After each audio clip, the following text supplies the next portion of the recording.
Hello বন্ধুরা, কেমন আছো? আমরা এখন আছি 300 ফিট, যেখানে আমাদের দেশ নায়ক তারেক রহমান আসার উদ্দেশ্যে স্টেজ রেডি হচ্ছে। আমরা পরিদর্শনে আসছি।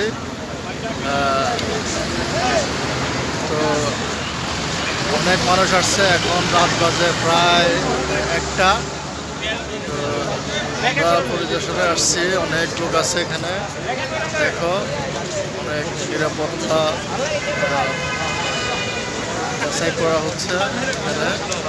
এই হচ্ছে যে স্টেজ, সরাসরি দেখাচ্ছি আমাদের। এই যে রতন ভাই, সেলিম ভাই, এই যে